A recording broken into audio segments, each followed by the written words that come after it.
Baru dapat. Assalamualaikum warahmatullahi wabarakatuh. Salam sejahtera dan selamat pagi.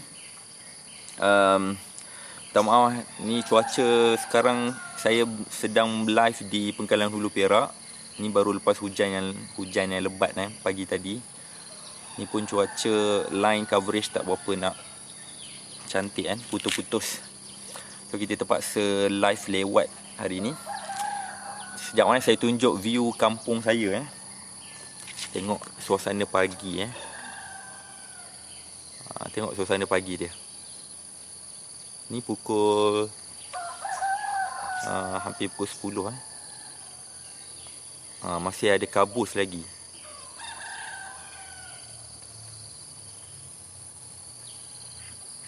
Masih ada kabus. Pagi-pagi ayam bersahutan, berkokok. Alright. Okay, kita sambung saya punya live Hari ni minta maaf saya live agak lambat sebab saya cari coverage tak berapa jumpa. Pagi tadi malam dan pagi tadi, awal pagi hujan lebat So masih line masih slow. Dia putus-putus. Okey, sementara line ada ni, coverage ada ni, saya ambil kesempatan untuk jawab dua soalan yang saya terima dari tim saya. Okey, soalan yang pertama datangnya dari Puan Syamkiah binti Saleh. Puan Syamkiah binti Saleh dari Setiu, Terengganu.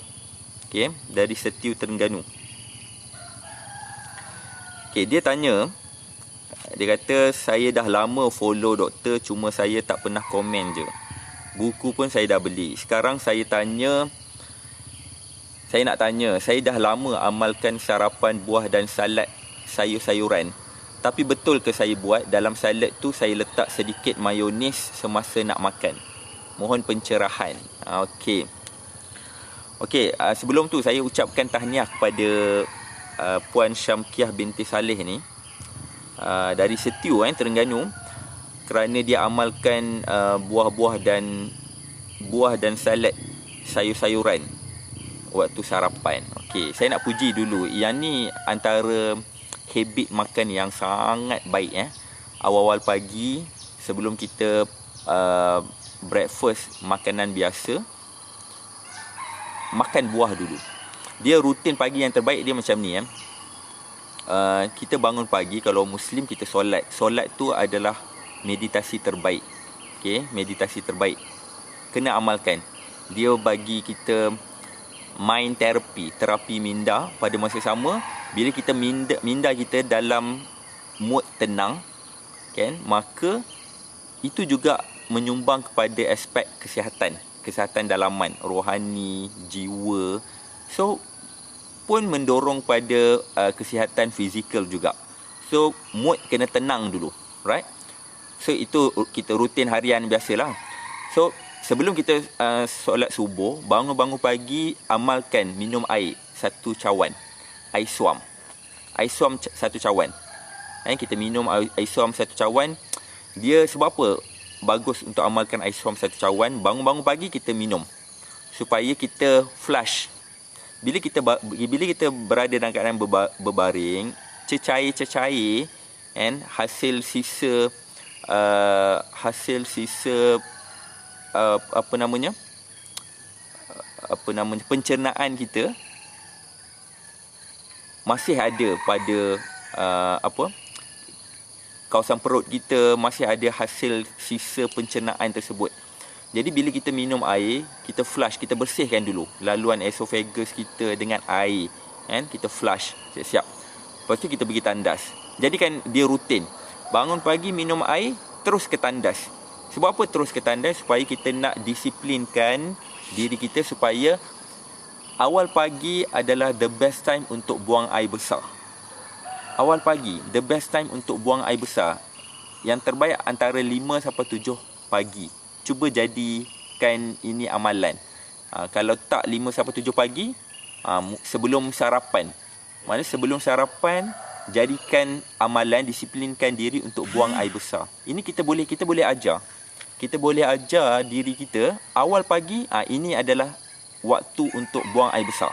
Walaupun kita tak terasa nak buang, tapi kalau kita ajar diri kita supaya buang air besar, duduk dekat mangkuk tandas tu, buang air kecil. Kalau rasa nak buang air besar, buang air besar. Kalau tak terasa pun duduk dulu. Kita cuba bagi tahu pada diri kita, this is the best time untuk buang air besar. Sebab pagi paling bagus untuk buang air besar. Alright. So bila kita dah minum air secawan, buang air besar, mandi ke, solat, lepas tu amalkan benda ni. Kalau ada madu, amalkan madu. Ini the best. Sebab bila kita tidur, kita dah tak makan kan? Kita dah tak makan lebih kurang dalam mungkin 6 jam, 7 jam dan lebih kan? So bila kita tak makan, perut kita berada dalam keadaan kosong. Jadi carilah makanan yang mudah diserap dulu. Makanan yang simple, berzat, nutrisi tinggi dan mudah diserap. Saya cadangkan amalkan madu. Saya memang biasa amalkan madu. Sama ada saya guna madu 1 sudu atau 2 sudu, ataupun saya guna madu stick. Madu stick tu yang gunting saja, minum saja. Itu senang nak sukatan dia lah. Jadi bila kita dah minum air, kita dah flush tubuh badan kita, pun kita dah buang air besar, air kecil, lepas tu kita minum madu. Bagi nutrien dulu. Sebab madu enzim dia tinggi, nutrisi dia tinggi, maka dia senang diserap dulu. Itu breakfast kita pertama, awal pagi. Okay. Lepas tu dah minum madu, mungkin kita ambil masa kita nak prepare kita punya breakfast apa tu. Sebelum nak breakfast, makan buah dulu. Makan buah dan sayur. Macam mana soalan yang saya dapat daripada Puan Syamkiah binti Saleh dari Setiu Terengganu. Saya pun tak kenal dia. Tak tahu pernah jumpa atau tak. Setiu Terengganu. Dia amalkan buah dan sayur. Ini adalah makanan yang terbaik sebagai permulaan. Jadikan buah dan sayur ni sebagai main menu kita. Menu utama breakfast, menu utama lunch, menu utama dinner. Makan dia dulu. Jadi soalan daripada Puan Syamkiah binti Saleh ni, boleh ke dia amalkan salad sarapan, breakfast buah dan salad sayur-sayuran, dia ada dressing buah dan salad tu dengan mayonis, boleh atau tak? Jawapan saya boleh, tak ada masalah. Dressing lah apa-apa pun, buah dan salad ni, tak kisahlah dengan mayonis ke, dengan Thousand Island ke, dengan apa-apa sekalipun, tak ada masalah. Asalkan kita makan buah dan salad. Kalau itu sahaja, kalau kita makan buah dan salad kita rasa sedap dengan dressing mayonis, it's okay, tak ada masalah. Memanglah mayonis ni dia, kalau ni ikutkan dari segi kesihatan, tak ada lah. Memanglah dia tak berapa nak baik sangat. Tapi kita nak dia sikit saja.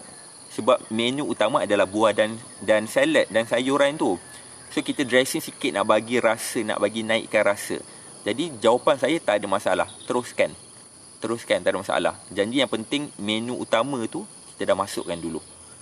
Sebagai macam pencicah, sebagai nak bagi rasa sikit lah.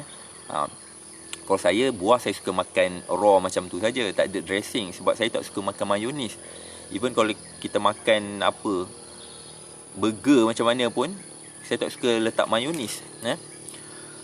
Okay, lepas tu lagi satu, dia yang paling baik kalau kita dressing salad dengan olive oil.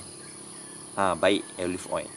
Sebab kalau kita nak makan olive oil direct feeding, makan macam tu, agak meloyakan tekak. Sebab dia minyak kan, minyak sayur tak lalu pula. Jadi better ambil kesempatan untuk dressing 1 sudu olive oil dengan buah dengan sayuran. Kalau nak dressing dengan mayonis pun okey, tapi yang lebih baik dengan olive oil, minyak zaitun. Tak kisah apa pun, minyak zaitun, virgin olive oil ke, tak virgin ke pun tak ada masalah. Dressing, lepas tu boleh perah limau sikit. Kalau ada lemon lagi best. Perah lemon. So dia balance antara rasa loya minyak tu dengan masam-masam dan manis buah. So dia akan rasa balance dan sedap. Tabur sikit, letak sikit kismis, letak sikit buah-buah kering.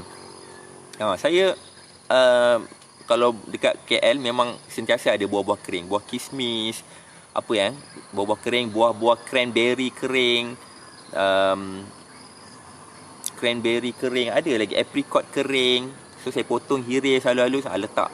Sama ada saya letak dalam yogurt ataupun letak dalam buah-buah. So itu antara makanan terbaik. Lepas tu anda dah makan buah dan sayur, salad tu, barulah nak hentam nasi lemak ke apa, tak ada masalah. Sebab kalau anda dah masukkan dah makan buah dan sayur dulu, dia akan bagi rasa separa kenyang. Separa kenyang dalam tubuh badan kita, dan kita tak rasa lagi nak makan terlalu berat.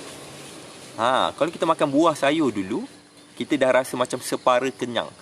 Maka kita nak makan nasi lemak ke, mi goreng ke apa ke, macam orang lain makan normal, roti canai ke apa, kita makan dalam kuantiti yang sikit sebab kita dah kenyang sikit. Inilah teknik, dalam teknik MUK 20 teknik makan untuk kurus, ini dinamakan teknik kenyang sebelum makan. Bagaimana kita nak rasa kenyang dulu sebelum kita makan makanan harian kita. Nak makan breakfast, makan lunch, dinner, macam mana kita nak rasa kenyang dulu. Teknik ni adalah makan buah. Buah ni dia kaya dengan fiber, maka dia bagi rasa separa kenyang. Dan ini sangat baik. Kita masukkan nutrien dulu, kita masukkan enzim dulu, kita masukkan fiber dulu dalam perut kita, maka barulah kita masuk makanan roti canai ke apa. Sebab enzim dah cukup. Bila enzim dah cukup, maka enzim tu tengah tunggu makanan apa nak dicernakan. Dia yang enzim tolong cernakan makanan kita ini. Kita panggil metabolism. Barulah kita makan apa-apa, dia tak jadi efek. Kita makan roti canai pun, gula dalam darah naik pun, dia tak mendadak naik. Dia slow-slow. Sebab enzim dah tersedia untuk tolong cerna. Kalau roti canai masuk dulu, buah tak ada, sayur tak ada, maka dia tengok enzim tak cukup. Jadi dia cerna pun dalam keadaan tak sempurna. Maka gula dalam darah naik mendadak. Okey. Tahniah pada Puan Syamkiah binti Saleh. Maksudnya dia pun dah start amalkan apa yang teknik-teknik yang ada dalam buku MUK. Anda amalkan. Dia sebenarnya sangat baik, sangat baik. Saya sekarang ni tengah naikkan berat saya. Saya nak naikkan dalam 63-64. Berat saya nombor 60-59. Tapi saya tengah naikkan, saya tengah makan gila-gila. 63-64. Saya nak tengok. Saya nak try turunkan. Katakan saya berjaya naikkan 63 atau 64. Saya nak turun sampai dia 60. Back to normal. Tengok berapa lama saya boleh ambil masa. Guna teknik yang saya guna. Sebab saya, bila berat badan naik, saya tak takut. Saya dah tak takut. Sebab kita tak perlu takut lagi. Sebab kita tahu, kalau berat kita naik, kita tahu teknik apa yang kita nak guna untuk turunkan dengan cara sihat. Sebab saya berada dekat kampung, mak masak sedap, takkan kita tak makan. Saya sampai sini hari apa hari Khamis. Hari Khamis dah ada kenduri. Semalam pun ada kenduri. Semalam pun ada kenduri. Jumaat ada kenduri. Sabtu semalam ada kenduri kahwin. Jumaat tu kenduri tunang. Hari ni pun jiran sebelah saya ada buat kenduri. Dalam makan kambing. Kalau ni hampir-hampir nak ke utara, Pegalang Hulu sempadan dengan Baling. Kita bila kenduri kahwin, dia akan ada gulai kambing batang pisang. Itu sedap. Gulai kambing batang pisang. Dah lah gulai tu, kari tu dah berlemak, santan berlemak. Kambing pula berlemak lah. Itu semua saturated fat. Adakah saya berpantang? Tak, saya takkan berpantang. Sebab susah nak dapat benda tu. Kalau dekat KL nak dapat macam mana? Jadi kita makan saja, tak apa, naik saja berat badan. Dengan syarat kita tahu macam mana kita nak turunkan balik. Dan cara kita makan pun bersederhana. Semalam saya makan nasi minyak, gulai kambing dengan batang pisang tu, kerabu pucuk paku, ayam panggang. Okey, saya makan. adik saya makan dengan adik saya dengan anak buah. Diorang dah makan habis lah. Dah makan habis, dah diorang tambah side dish. Menu sampingan dia laksa. Diorang dah makan laksa, diorang dah makan bihun sup. Saya satu pinggan nasi pun tak habis lagi. Saya satu pinggan nasi pun tak habis lagi. Lepas tu baru dah habis, dah habis. Diorang dah makan habis, diorang terpaksa tunggu saya. Saya baru habis pinggan nasi, baru saya pergi ambil laksa. Makan lagi laksa. So ni teknik apa yang saya guna? Teknik menikmati makanan. Kunyah, hadam sampai slow. Makan saja, tak apa, tak ada masalah. Tapi kita kunyah, lumat, slow-slow kita makan. Menikmati betul makanan tu, maka barulah badan akan proses makanan tu dengan sempurna. Jadi dia tak ada istilah berpantang. Sebab itulah saya tak ada berpantang dan saya tak takut berat badan saya naik. Sebab saya tahu bila berat badan naik, senang dia nak turun. Setakat 3-5 kilo tu satu minggu tu, sangat mudah. Sangat mudah. Hari ni mak saya masak lagi nasi ayam kau mok kai. Kau mok kai ni nasi ayam yang belah Siam. Mak saya orang Siam. Nasi tu dia ada rempah-rempah khas. Ayam tu dia masak dalam nasi. Nasi tu warna kuning, berempah. Takkan saya tak makan, mestilah kita nak makan. Dan barulah kita enjoy hidup kita ni. Okay. Jadi bagus Puan Syamkiah, bagus. Jadi makan buah sebelum makan. Jadi bila kita nak makan benda lain, dia dah jadi macam separa kenyang dah. Jadi tak ada lah berpantang. Jadi bila dah makan breakfast, dah makan buah dan salad ni, janganlah tak makan benda lain. Makanlah benda lain, tak ada masalah. Makan benda lain. Yang penting buah masuk dulu. Okay. Alright. Siapa yang sedang menonton? Saya tengok Tuan Nur Rahim Sharif, Nur Razia Mukhtar, Zanita Abu Bakar, Kamsia Osman, Waalaikumsalam, Aisyah Tahir, Ramlah Yunus, Waalaikumsalam. Alright. Ni tengah hujan rintik-rintik non-stop hujan kat sini. Okey, soalan yang terakhir, soalan khas last dari saya. Saya check okey.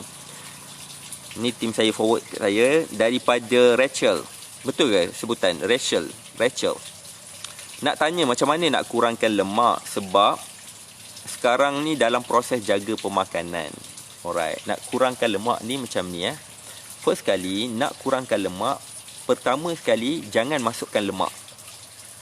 Kita nak kurangkan lemak dalam tubuh badan, yang pertama sekali jangan masukkan lemak dari luar, jangan menambah lagi. Itu yang pertama. Jadi bila kita nak kurangkan lemak, jangan kurangkanlah makan makanan yang bergoreng, kurangkanlah makan daging. Sebab kita tahu daging dalam lemak tu saturated fat. Lemak tepu dalam daging, dalam kambing, dalam lembu, dah saturated fat. Jadi kurangkan makan benda-benda tu. Kita tak nak lagi tambah lemak lagi. Itu yang pertama. Cara yang kedua, lemak yang sedia ada ni, macam mana kita nak bakar? Kita nak bakar dengan cara pertama, kita kurangkan jumlah karbohidrat yang masuk. Jumlah karbohidrat yang masuk, kurangkan. Jangan tak ambil langsung, kurangkan. Kalau tak ambil langsung tak boleh juga. Kurangkan jumlah karbohidrat yang masuk. Pada masa sama, ambil protein lebih. Ini cara yang betul. Cara orang luar orang luar buat, dia cut karbo, dia ambil protein. Yang ni tak betul. Makan karbo juga, nasi ambil sikit. Mungkin dalam setengah sendok, 1 sendok. Lebihkan protein. Jadi, bila karbohidrat kurang, sebab kita nak bekerja, setiap hari kita nak bekerja, badan perlukan tenaga. Badan akan cari karbohidrat. Badan bila dia cari karbohidrat, kita ambil karbohidrat juga tapi tak cukup. Bila tak cukup, maka dia akan cari lemak untuk dijadikan tenaga. Kalau kita ada lemak, so lemak tu akan digunakan. Cepat akan dibakar. Kalau lemak tak ada, memang kita dah kering kontang, lemak tak ada, barulah dia cari protein, convert kepada energi. Tapi ini ambil masa sikit. Jadi kurangkan karbo, lebihkan protein. Bukan cut karbo, kurangkan pengambilan karbohidrat, lebihkan protein. Maksudnya lebihkan makan ayam, lebihkan makan ikan. Itu cara yang kedua. Itu yang step yang kedua. Yang pertama tadi kurangkan lemak, pengambilan lemak kurangkan.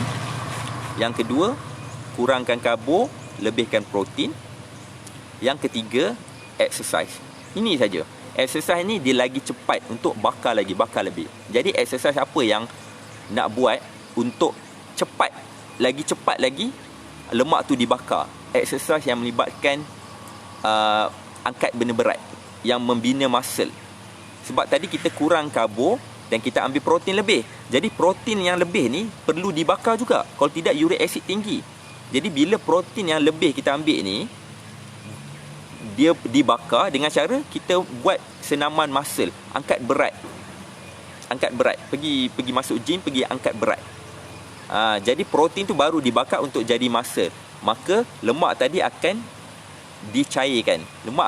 Dicairkan. Lama-lama lemak kita akan hilang, tinggal muscle. Ini cara yang terbaik. Lama-lama lemak akan hilang, tinggal muscle. Tapi kalau anda ambil protein saja, karbohidrat tak ambil langsung, uric acid tinggi, jadi masalah yang lain. Ambil karbo, kurangkan karbo, lebihkan protein, bina muscle. Buat senaman yang membina muscle, angkat berat. Maka lemak akan cepat terbakar. Lemak akan cepat terbakar bila kita buat senaman yang melibatkan angkat berat, yang membina muscle. Senaman yang membina muscle, yang membina otot, akan membakar lemak dengan cara yang cepat. Senaman kardio, kita buat brisk walking, kita jogging, kita berlari, kita cycling, bawa basikal, itu senaman kardiologi, meningkatkan metabolisme badan, dan melancarkan aliran darah. Lain peranan dia. Angkat berat, benda-benda yang membina muscle, membina otot, dia bakar lemak. Yang berlari apa semua tu, senaman kardiologi ni, itu dia tingkatkan metabolisme. Dua-dua ada peranan yang tersendiri. Okey. Ni dah hujan dah start hujan. Okey, saya terima kasih kerana menonton. Jangan lupa share, sebarkan info ni kepada kenalan-kenalan yang lain. Invite mereka datang. Kalau anda ada apa-apa soalan, anda terus WhatsApp personal team konsultan sihat, sama ada Ehsan, Afif ataupun Afif, di caption live ni. Okey, sekian, terima kasih. Assalamualaikum warahmatullahi wabarakatuh. Bye bye.